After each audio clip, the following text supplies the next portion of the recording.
We're here with Wheaton head men's basketball coach Mike Schauer following a 95-80 victory for his Thunder against Benedictine University on Tuesday night in King Arena. Coach, your thoughts on the win against the Eagles?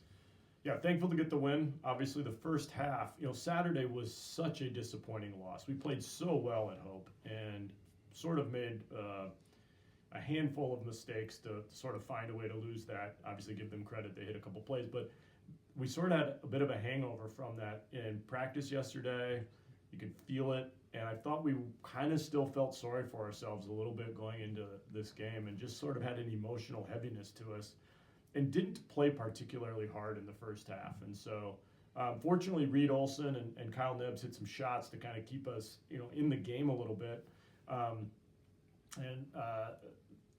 The Wheaton alums who have played for me will be glad to know that I have not gone after a team like that at halftime in a while. I was texting with Tyler Peters after the game, and it might be since Tyler was on the team. That was as hard as I went after a team because it wasn't an X's and O's problem, and it was just simply a lack of focus, intensity.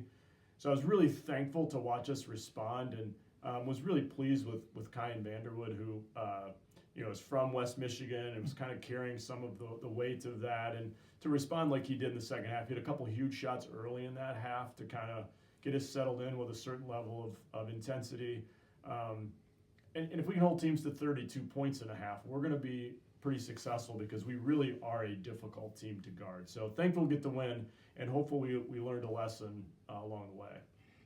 You talked about Kyan Vanderwood. He had 28 tonight and 8 rebounds, but you again had 5 guys scoring double digits offensively, contribution, and then in the second half, the team really bonded together defensively.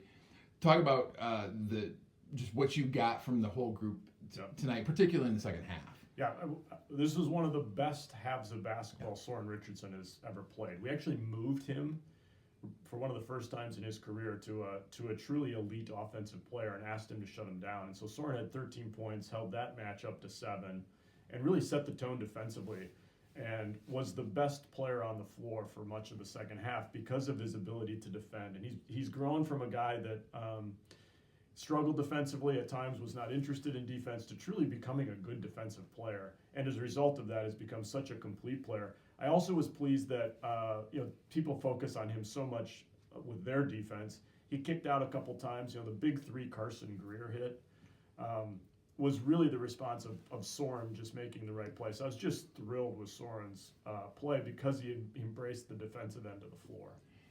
Next up for your team is the Leaf Fund Classic. You start on Friday night against St. Scholastica. Your thoughts heading on to another weekend of the home tournament? Yeah, one of my favorite weekends of the year. Haven't watched a lot of St. Scholastica yet, so no real comments there.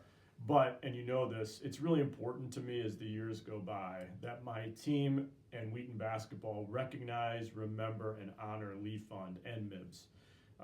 The Fund family is the first family of Wheaton basketball. I say this every year, that will never change. His record speaks for him itself, the success he had as a coach. But I always share the impact he made on Alyssa and I many years after I played. And I still remember vividly one of the things I always did before games when he was still alive is I would go over and shake his hand. He would sit across from our bench. Just amazing people, and part of the pregame stuff tomorrow as we prep for Friday will be just educating my team as to who Lee and Mib Fund were as people and the impact they made on our community and to Alyssa and I and our family specifically.